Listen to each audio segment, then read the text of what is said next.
Must unleash this beast and go for a ride. I need to clear my mind.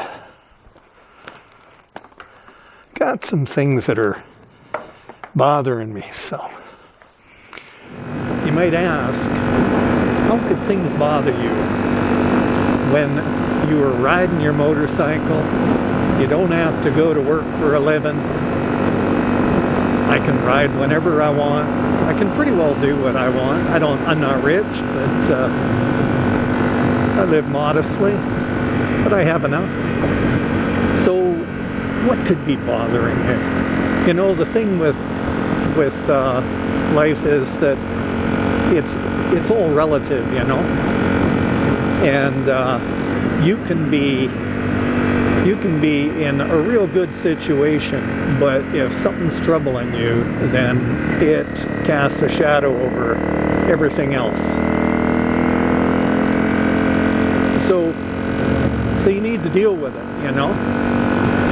And my first way of dealing with things, and it's what I've got to remind myself of right now, is first of all, you got to own it. You know, if you don't own it, then you can't do a thing with it because it isn't yours, right? So if you say, well, you know, I'm in this situation because of this or that, you know, this person or this circumstance, and you know, you're putting it off onto someone else or something else, and you can't do a thing about it then because it's not yours, right? So that's the first thing is I have to own it. You know, I put myself here in this situation that I don't like, that maybe isn't constructive. You know, it's my actions that have brought me to this point that I want to make some changes. So if I own it, it's mine to deal with. It's mine to change. So that's the first thing. I think that you absolutely have to do that. I used to practice some disciplines. They're martial art type disciplines, health and martial art, and I used to work very hard at it, and it taught me a lot, you know. And sometimes I would, you know, I'd want to improve, and I found that it was helpful if I broke it down into bite-sized chunks instead of trying to deal with the whole thing all at once, and, you know. So if you can separate things out while keeping the big picture in mind, then you have something to work on. So I would say to myself, well, okay, today I'm going to work on balance or power or the mental aspect, you know, the intent, focus, that type of thing. And so I would pick one of those things and I would work on that for a day.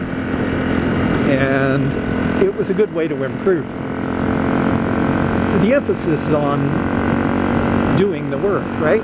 You got to take the action, you got to actually do it. So it's no good thinking about it or moaning and saying, well, you know, gee, you know, I don't like this, what the heck, woe is me. It doesn't do anything. It doesn't get you anywhere.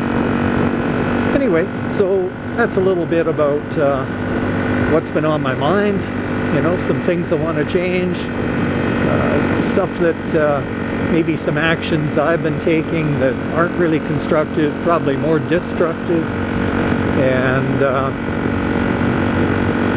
it's not doing anything for me. So I got to be a little bit kinder to myself, respect myself a little bit more, and then I wouldn't be eroding my self-image, right? That's really important.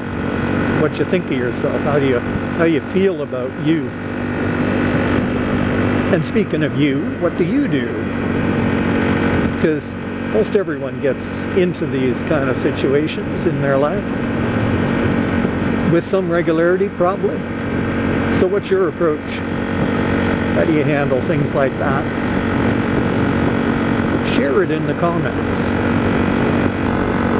The cows are all standing up.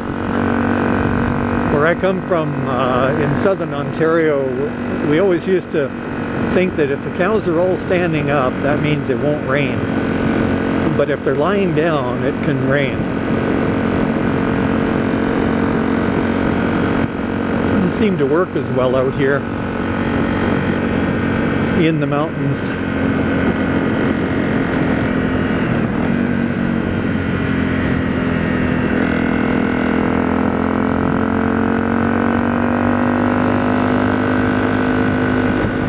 You know, being able to see the weather coming when you're in flat, open land is an advantage. You can tell what's coming your way. But when you're in the mountains, it can change on you in a heartbeat. I guess life is kind of like that too. You know, when you can see in a distance, you can prepare, you can deal with stuff a little bit easier. But when your vision is limited, because maybe you're taking on too many things, too many details in your life, not seeing the big picture, then it's harder to deal with stuff because you don't see it coming. What would I do if I didn't have my motorcycle to hop on when I'm feeling a little bit out of sorts? Aren't we lucky? Actually, I don't believe much in luck. I think, you know, you make choices and sometimes you make good choices, like riding a motorcycle. So you get the rewards. And getting back to my original topic, it falls in place there, doesn't it? Just make some more good choices and less of the not so good choices. Do more of what works and less of what doesn't. Simple concepts, but it's funny how the simple concepts are the ones we most often need the reminders of, don't you think? I do.